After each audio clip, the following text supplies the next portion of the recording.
गदिठारे doctor Achyut सामंत को भव्य स्वागत kit तथा किस्र प्रतिष्ठाता डॉक्टर अच्युत सामंत को भद्रक जिला चांदबाली विपुल स्वागत संबर्धना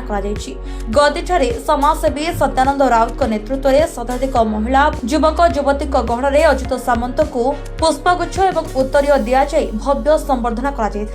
सहित स्थानीय अंचल किसी समाजसेवी विभिन्न संगठन कर्मकर्ता साहित्यिक सांबादिक माने भेटी डॉक्टर अच्युत सामंत को स्वागत करने सहित विभिन्न विषय में आलोचना करथिले। एथिसहित अनेक असहाय परिवार सदस्य माने तांको भेटिबा सहित सेमानक पिलामानक पाठ पढ़ारे चाकरी संबंधी विभिन्न दुख छुड़ाइथिले। शिक्षा स्वास्थ्य और चाकरी क्षेत्र में जहा करिहेबो से नहीं डॉक्टर अच्युत सामंत सेमानकु प्रतिश्रुति देथिले। सामंत सर आज आसते आम अंचल गर्व गौरव कथा एत बड़ लोक आज ये जगह आम अंचल पहुँचते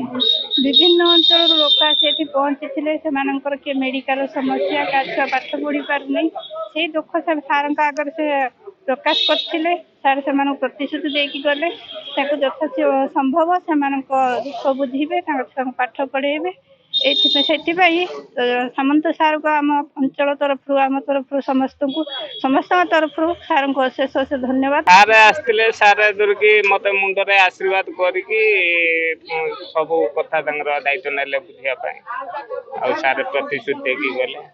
बहुत भल लगे। सार आसते दुर्गी जहाँ देखा करी भाग्य थे सार देखा करी सार मुझे जनइली दुर्गी मोर जो भुवनेश्वर जो कम करी दुर्गी बिल्डिंग कम करी मुझे 20 फुट हाइट रू खसी पड़ी मोर स्पाइनल कॉर्ड कटि जेहेतु 12-13 मास मु दिव्यांग पलटि सार मास को कहले 5,000 टका नाखा पठे दुर्गी ये सब लेके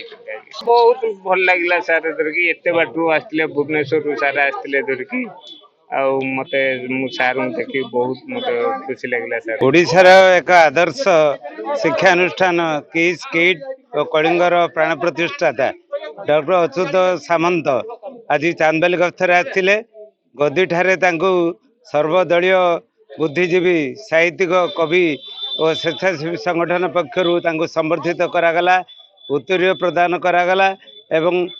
अनेक लोक आसते रोगी से